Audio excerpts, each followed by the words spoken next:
Good afternoon once more. Thank you and welcome to another panel at this eHealth Summit. This is the second day of the summit and the second part of the second day with several roundtables that are of great interest to modernize the healthcare sector. We've listened to several players and stakeholders who have given us a vision of the future of health and how digital is important for the sector. And now we will have a sort of a journey throughout the country, a journey with a discussion that is called Regional Digital Health. We're going to go on a journey through various regions to see how digital is arriving from north to the south of the country and how it can help to manage stress, to manage a health crisis like the one we are experiencing, and also prepare and plan future times when health is called to react immediately in a few seconds or in a few hours, depending on the circumstances. I will now call the speakers up on stage for the panel on regional digital health. I will have with me Carlos Nunes. He is representing the board of the regional administration of the northern region. Please go through the first seat. We also have Reis, who's the regional telehealth coordinator for the regional administration of the center of the country. Welcome. So he's coming over from the center. The center sits next to the north, of course. Silveira, who's the vice chair of the regional health administration of Lisbon and the Tejo Vale. So we're home, aren't we? Let's listen to Laura talk about the capital. Now we also have José Robalo, who's the chair of the steering committee of the regional health administration of the Alentejo. Welcome. Please take a seat next to Laura. And then we have Paulo Morgado, who is chair of the board of the Algarve Regional Health Administration. The Algarve, or actually today, is already welcoming quite a few tourists for summer that is coming, and we have a few challenges, seasonal challenges. And obviously, we will be addressing the challenges of the various regions going throughout the country in this regional health subject. So you are representing the northern part of the country, and I'm going to ask you about the most isolated territories. We spoke about the RRP, the Recovery and Resilience Plan, this morning, and it concerns territorial cohesion. We spoke about it with Antonio Costa Silva, who is one of the government consultants and drafters of the RRP, so he obviously discussed it. And this has to do with health, of course. Is digital capable of having territorial cohesion in the north, in your opinion? Good afternoon. First of all, I'd like to thank you for inviting me to be here at this event. Despite the trying times we are experiencing, it is taking place, and that is an added value. So thank you very much for this. In the low-density territories, there is a greater challenge of getting technology to mitigate some of the difficulties these populations already have in terms of accessing more qualified services. The vectors that should be present in the RRP or even in our daily activity when we adopt information systems in the units is to ensure that there is greater capability in solving issues in primary healthcare, creating conditions for the people to be close to their homes despite being away from the major centers where you have high technology, yet making sure that they can feel well looked after and with the responses that are suitable to their needs. And that is an incredibly important vector, and which in the north has been addressed slowly over time. First of all, with having radiology equipment, having medical tests in the primary healthcare units. These are action lines that date back, and which will be reinforced, and everything seems to say so, reinforced with these investments. So in fact, this is complemented, as we saw yesterday, by adopting or by having a partnership with the municipalities or the parish councils, bodies that are closer to the citizens and which have the capacity to help people who are not literate in terms of technology, or people who find it difficult to move. So they will have in their parish councils agents who are trained, so to speak, to be able to interact with the information systems, and the most direct connection to primary health care or hospital services will be able to be provided closer to their homes. And bringing these two sides together, partnerships with municipalities and parish councils, and investments in building capacity for solving issues with diagnostic facilities which don't exist today, but will become a reality in the near future. I think that these two vectors have this strength of mitigating the difficulties that the people who live in low density regions feel when they have to access more sophisticated technologies or resources that sometimes only exist in major urban centers. Yet, as you notice, there is always a human factor that is very important, whether the municipalities or the parish council, so that they can reach these patients who have more difficulties in terms of technology. So there is a sort of a hybrid action here, so we call it. There is the digital aspect and a human aspect too. Yes, of course. If we think that people aren't very literate, if we just throw technology their way for them to be able to access digital services, well, that's not enough. So we need to complement in the situations where it is important, we need to complement this with suitable training that will help them in mediating the use of the services that are available, but which oftentimes don't reach the ones that have the capacity of using them. So yes, we do have this side of ensuring that beyond technology, beyond services, beyond the digitization of supply, we have people who can help those who find it most difficult to use those technologies and access those services. This transition phase is very important. We are between paradigms, and it touches populations of various regions. So what is it like in the center of the country? Hello, first of all, good afternoon. There are various stages. The center may seem like a territory, but it's not just one. Within each one, there are totally different realities. I work in Granja do Lumeiro in a health center, and that is completely different to what is 25 kilometers away, which is Coimbra. We're talking about 25 kilometers. If we go even further, this difference is bigger. So I can't respond what stage telehealth is at the moment. There are various speeds. Give us 2 examples of a digital project that is working well or one that isn't working as well. The human factor is the most important one here. There are 2 key words in this process. One is mediation and the other is facilitation. So if I want to facilitate a certain digital area, I need to create the conditions for this.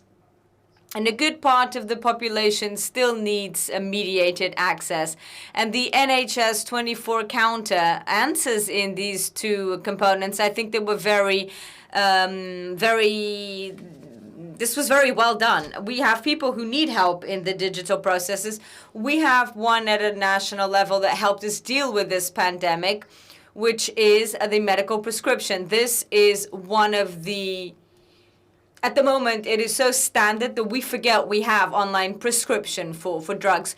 Now, then there are other areas where we have, for example, remote consultations for cardiology has been developed with the hospital in Coimbra, which supports all the district hospitals for remote cardiology and pediatric cardiology. And this is one of the most advanced processes because it is not the digitization. It allows us to integrate information and to have in remote places the care that would only be provided in this hospital in Coimbra. But for this, we need people. We need people in all points in Coimbra, those who can have this help, and where we can have, and we need to offer information to the patients. So in addition to having people, you need the right people with the right skills. How has the regional area, the center of the country, contributed to make this a reality? At the moment, we've been like firemen in a fire. We're extinguishing things because COVID almost forced us to have skills in this field. But one of the aspects we're doing, and one that has a lot to do with telehealth, is to have training so that people can have concrete skills. Mediating a remote consultation is not the same as having consultation in a practice. You need communication strategies. You need to create empathy, and this needs to be clear.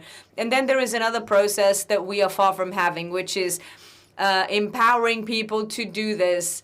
What can people expect? What do they need? And we need to invest heavily in this area. In the RRP, we have major investment in the physical resources for healthcare centers, which is obviously something that pleases us because we will finally have the resources we need.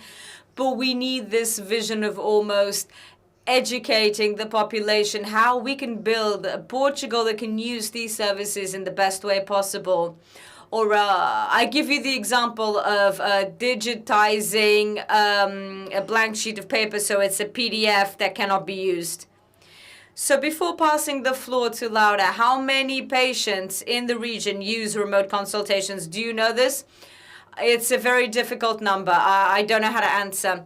We have an official number for the platform, the ORS Live, and it's low. But there are a series of consultations that are recorded as remote consultations using other platforms. This is another area we need to work on because nowadays, if we want to answer your question with a real number, we can't. Yes, it is very hard to do it. But in the future, I'm sure that everything will be mapped out and we will be able to answer. Laura, the rest of the country that is represented here usually thinks that in Lisbon everything is fine, very digital, very evolved, but we know that is not so. We know that people, we know that a lot of people don't have a general practitioner, and this is a reality we have in Lisbon too, Lisbon and the Tejo's Valley. How can telehealth help the capital become closer to its citizens and respond to their needs? How can this paradigm help us? Good afternoon, everybody, and thank you for inviting me to be here. And yes, it's true. Oftentimes we think that because Lisbon is at the center and closer to these power structures that it has boasts better conditions, and that is not true. For a long time, Lisbon, because it had development and activity indicators that were higher than other regions in the country, didn't have access to community funding. And the region, namely the Lisbon metropolitan area and in the city of Lisbon, for a long time, there were primary healthcare infrastructure that do not match the needs in practice for what people need. So that is an area that is important and that is being transformed. And we've witnessed in the last few years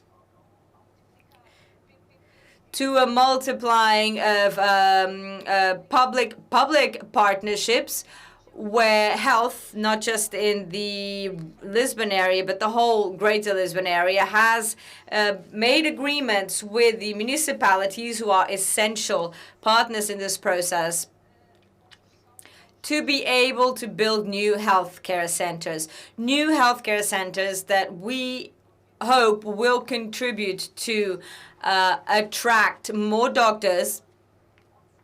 Lisbon is the area where we can see that we have a lot of people without a general practitioner yet, and these new facilities will help us to set up healthcare teams, doctors, nurses, and other technicians, and to have them settle in the region and reduce the asymmetry that exists in the coverage of the country, but ones that will also have facilities that would help what our colleagues have said, which is to empower primary health care facilities with diagnostic means that are seen as solving more solutions, meaning the people don't have to go to the hospitals, because we all know in the countries we know that a lot of people use the emergency rooms when they don't have to. So if we have better facilities with teams that have more capabilities and that work in better environments and have more capacity to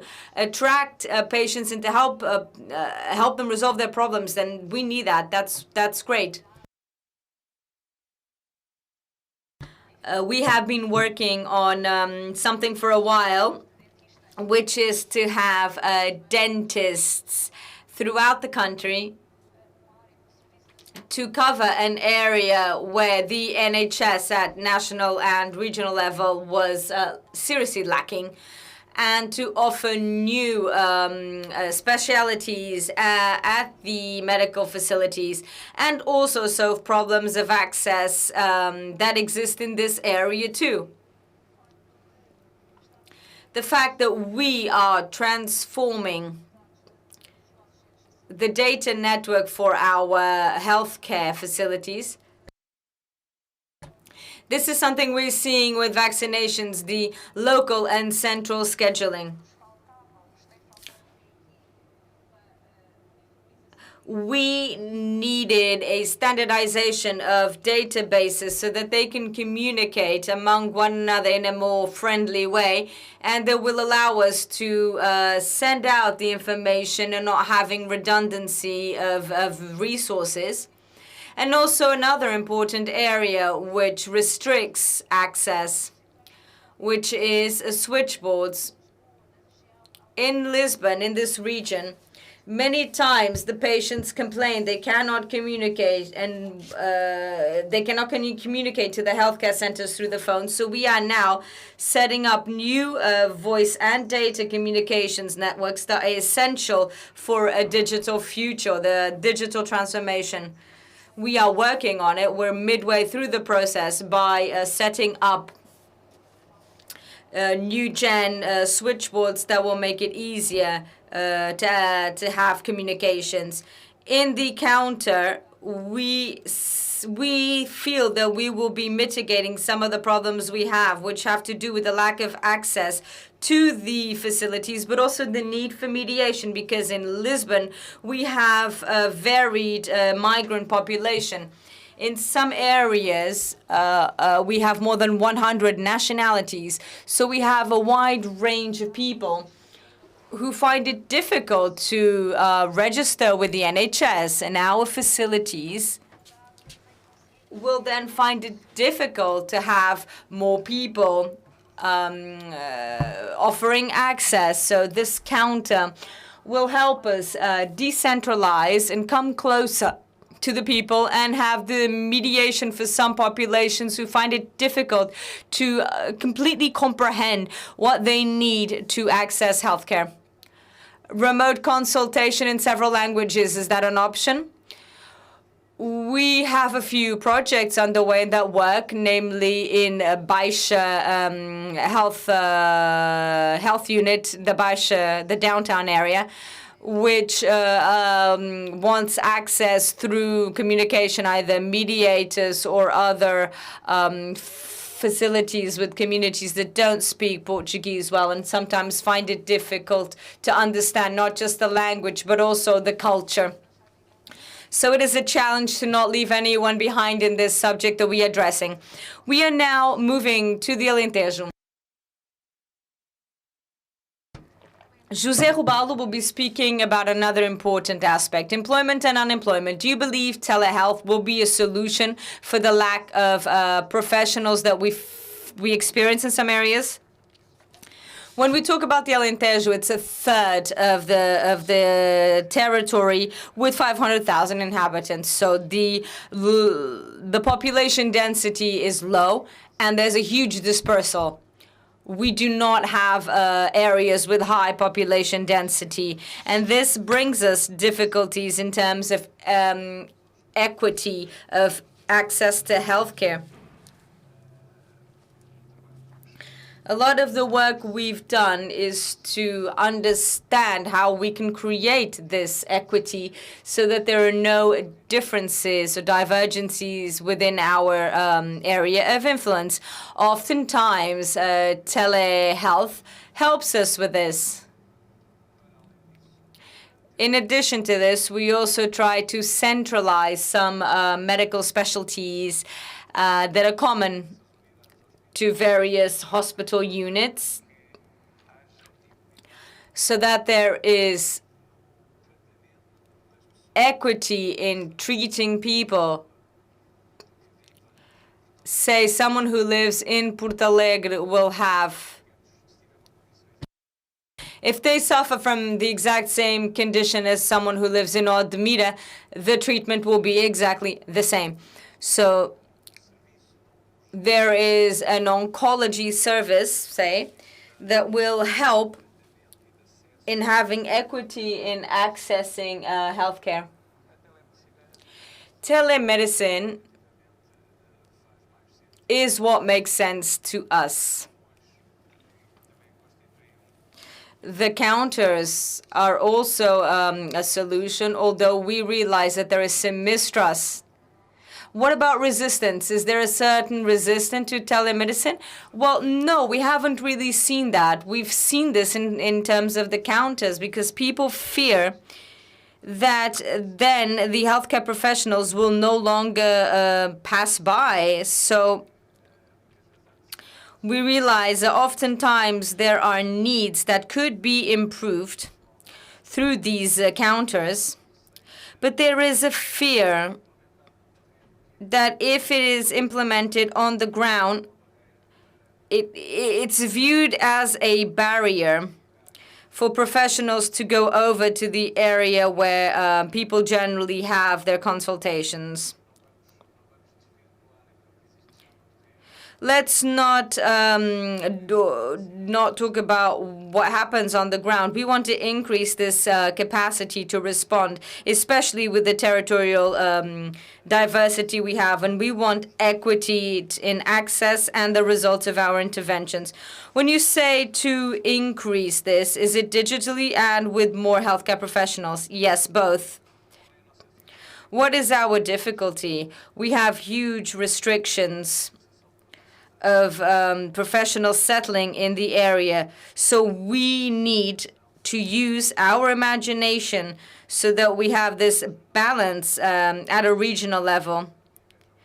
And to make my colleague jealous, we have 45 beaches on the Alentejo coastline. It's not just the Algarve. We also have a few beaches, and that represents a rise in the demand for these services at this time. So before going to the Algarve, and since you spoke about Odmira, I will ask you about what Laura asked. In terms of the immigrant communities, and we all know what happened in Odmira and Zimar, how can we reach the communities in Odmira?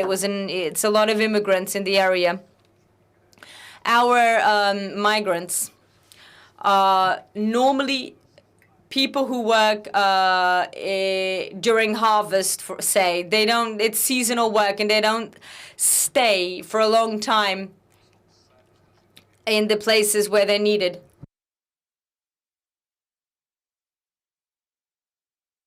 They support fruit picking, harvests, etc. We've used the High Commissioner for Migration, which has mediators and translators, as was said. And they allow us to intervene with the communities that many times don't speak Portuguese, and sometimes they don't speak English either. So we have this,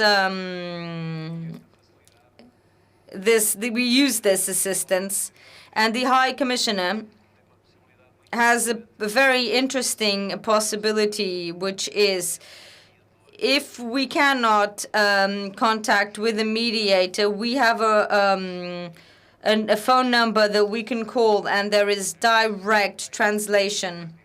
I think it's about 60 languages. This can be used by the healthcare units. Now, to close this subject, Odmira, what balance do you strike of this? At the moment, the situation is more stabilized because there are loads of tests. We try to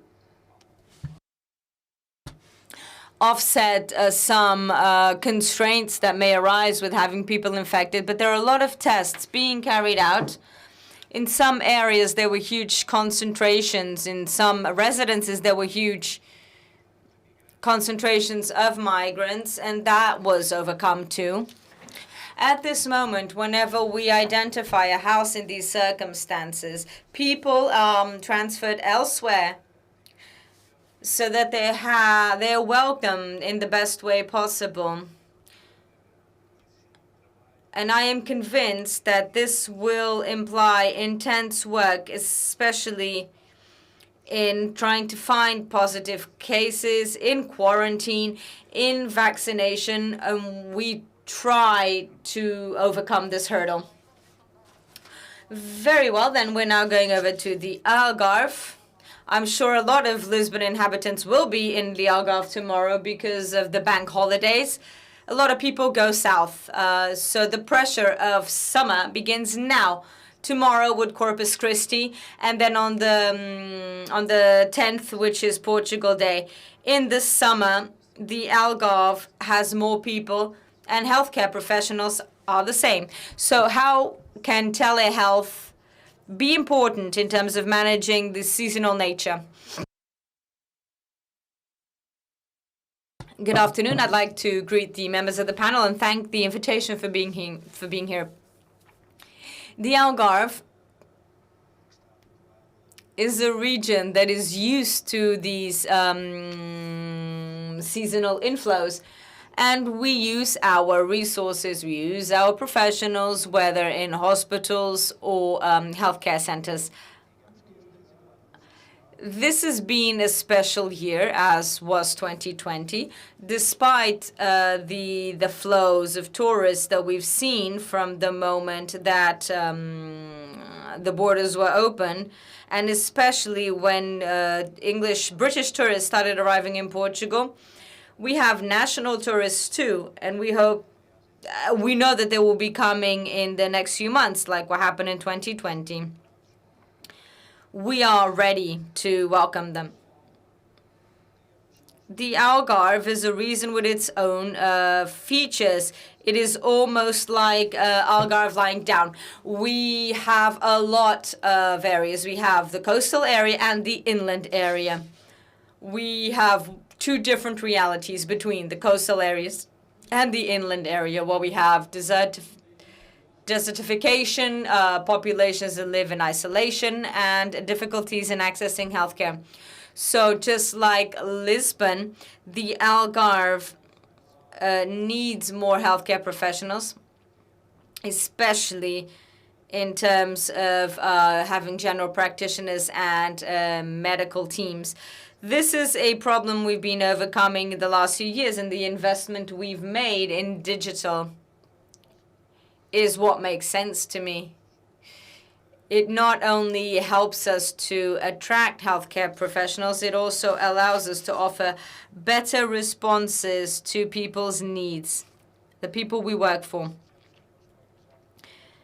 The projects that my colleagues referred to earlier on are national. The investment in the RRP cuts across the various reasons. This idea of capacity billing and bringing new life to our healthcare centers, other types of technicians and responses so that people don't have to go to the hospitals is fundamental. What about remote consultations and telehealth in the Algarve? How have patients reacted? Remote consultations was a reality that came with the pandemic throughout the whole country, throughout the whole world. Professionals were somehow forced to invest in remote consultations. Video consultations need other resources, but you can have phone consultations, for example, was dominant in most of the areas in the Algarve also. And this was a very important paradigm shift. It solved quite a few issues, not just for healthcare professionals, but also patients, making everyone's life easier. And patients like this, it is a patient who calls. It is a doctor who calls the patient and not the patient who calls the doctor. And this is a paradigm shift. And patients like having their doctors call them, and it helps solve a lot of issues. In the future, we need to invest in in-person consultations. It is fundamental. Here, technology can be very useful in many situations. We cannot think that remote consultations will solve all the issues because they won't. In terms of investment, what is the Algarve's priority? Do you mean in terms of telehealth? Digital health, yes. In this community framework, we invested in creating a regional data center that we are now powering up, giving more capabilities to be able to respond to the new challenges. We also have interesting projects in the field of, digital X-ray and artificial intelligence. For instance, so we can take an X-ray, an ultra-portable X-ray machine to a patient's house, and we can have an X-ray. That X-ray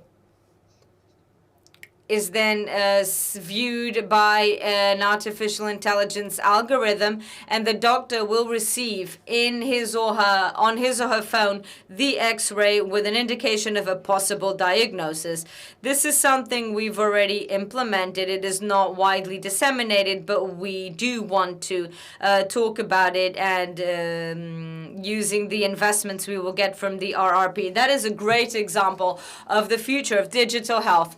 One more question, because we spoke about summer, but then we're moving to technology. Given the behavior of the Brits that we saw at the end of the Champions League up north, are you worried about some similar behavior by British tourists? We're used to it. What we see in Porto, what we saw in Porto, we see in Albufeira every single year. This is just standard behavior, and so we would expect that the behavior of some type of British tourists this is it. In some situations where some abuse happens, we expected that it would happen, and it did.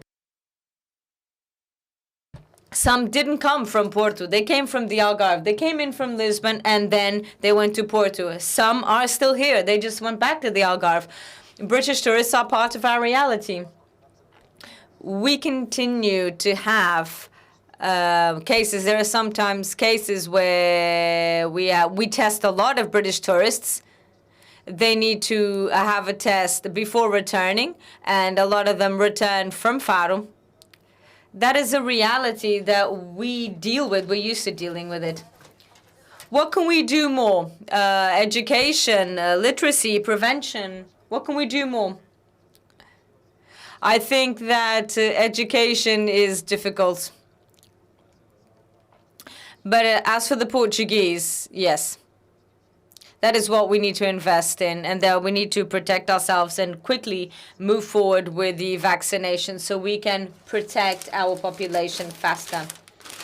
So the digital has been very important in terms of scheduling vaccinations. We spoke about this with Laura, and that is huge progress. We hope that we will have that group immunity by summer. If I'm not mistaken, it's August, and that will be great for the economy and to ensure health conditions that will lead to the recovery we all wish.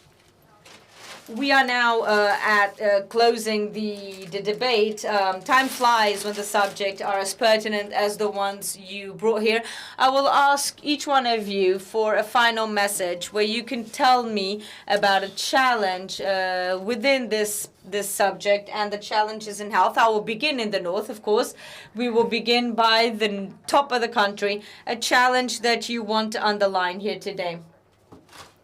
I think that there is a challenge here that is part of the concerns of our regional health administration, which is to constantly articulate with the various healthcare levels. There is an overuse of hospitals. Oftentimes this happens because the people feel that primary healthcare doesn't respond in the same way as hospitals. Many times that is not true, but we need an added effort to integrate this joint work in a logic of complementarity, not just between hospital care and primary care, but more and more with the continued care network. This whole network that is at citizens' disposal, they need to work in an articulated way, and that is how ICT can be so important. They can help with this and improve the response, the right response in the right place. Very well then, let's move on to the center. I'd like to leave two messages. One is the creation of value, and telehealth needs to create value for the citizen. The citizen needs to understand how they can benefit from having their records digitized. And if we don't create that, we won't go anywhere. And it is not requiring remote consultations or numbers of phone calls that we'll get there. We need structure so that the healthcare professionals don't burn out. We cannot have 200 beds for 3,000 workplaces. We cannot have a computer that doesn't work. We cannot have a network that doesn't work, broadband that doesn't work. We need to understand how remote consultations and the digitization of health, how can we help the citizen? How many years of life has this transformation brought? How can we benefit patients? And to conclude, I'd like to say that digitization of health shouldn't be here to hide problems or mask problems. It should be here to help them, to solve them. We cannot have phone consultations to replace in-person appointments. What I can do is use my phone to make my contact with patients more efficient. I can't use the phone because the doors are closed. And we need to mind this. I cannot take pictures of moles to send to my dermatologist because I don't have a dermatologist available. No, I can do it because my patient's path won't take so long, but it's not, oh, I have a message now, you don't need to worry anymore. Create value and not use digitization of health to mask some of our problems. Very important messages that concern the Portuguese people, and they look at this new digital paradigm. Thank you very much for your kind words. Laura, a message, a final message. The advantage of being in Lisbon is that whether you start with the south or the north, you arrive at a stage where I can say, where all of my colleagues said on one side or the other, we see ourselves in these problems. This difficult year has shown us that one of the great added values of the NHS is that the way it works as a network. is how it best operates. We need to make sure that articulation and communication between all the players in the system works, whether it's primary healthcare or hospitals. We need the integration of information. Some steps have been taken, and I would like to highlight a very important one in the last times, which was the creation of Trace COVID to manage beds in real time. So everywhere in the country, we could know the intensive cares. We knew exactly what hospital beds in intensive care were being used or not, and this is essential. And we need to do this in a structured way that doesn't imply investing in manual in man hours, which is what we've been doing over this time. The introduction of new technologies, they need to stand out because of their added value in terms of outcomes. Whether these outcomes are for the ones we're serving, our patients, the users, and it's all of us, or our professionals. We need added value. And from that perspective, I think we've taken important steps. I agree that oftentimes what we say happened this year in remote consultation was a way of making phone calls, monitoring with phone calls, and now it needs to be structured and reduced, but not abandoned.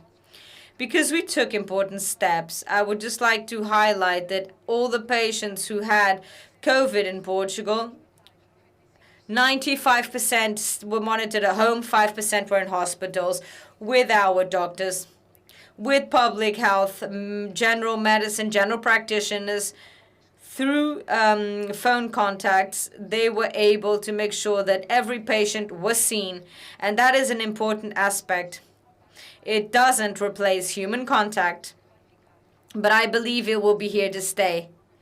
If the pandemic brought something important, it's to be a starting point for a lot of areas of health and digital. In the Alentejo, a challenge for the reason, a message. I'd say that the digital systems are fundamental to integrate care, and integrating care is a goal that we must meet. Yet there's another concern that makes sense to me, which is telemonitoring. And sometimes it's not really that difficult.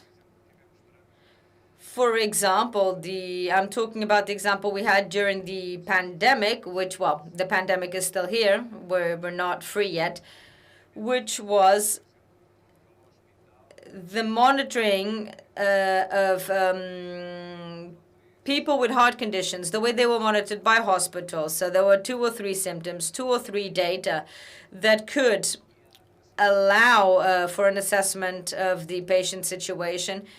And they would say, you need to go see your general practitioner or come into hospital. This monitoring, which is not complicated, had a significant impact in terms of hospitalizations of people with cardiac issues, heart issues. So we need to invest in this remote monitoring. And I'd like to draw another attention to the fact that we need proximity care also. People like seeing their healthcare professionals, and they like healthcare professionals seeing them. We cannot allow for replacements in certain fields that aren't exactly the same thing. People like direct contact. Let's then wrap up with the Algarve, South. A challenge for the reason. I would like to ask you to be brief.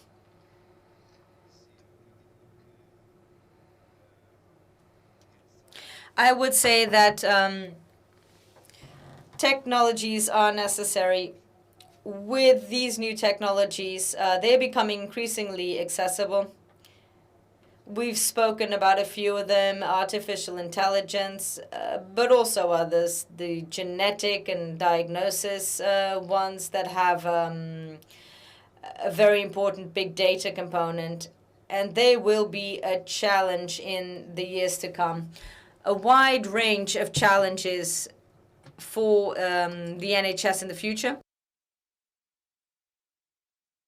But technologies are here to serve the people. And to invest in technologies without literacy, whether from a perspective of people that use them, or the professionals, or the users, it's basically all of us. To be able to get the most benefit we can, we need to invest in education. Portugal will only be a healthier country if we invest in technology and education at the same time, because without people, with education, you won't have a better health. Thank you very much. We need a human factor. That was the conclusion of this discussion on digital health, but always with this concern, digital and human touch. This is something we talk about so much in this field of robotics. Thank you very much. We had all the health administrations represented here in the country. Thank you very much for your portrait. We will have a short break and continue shortly.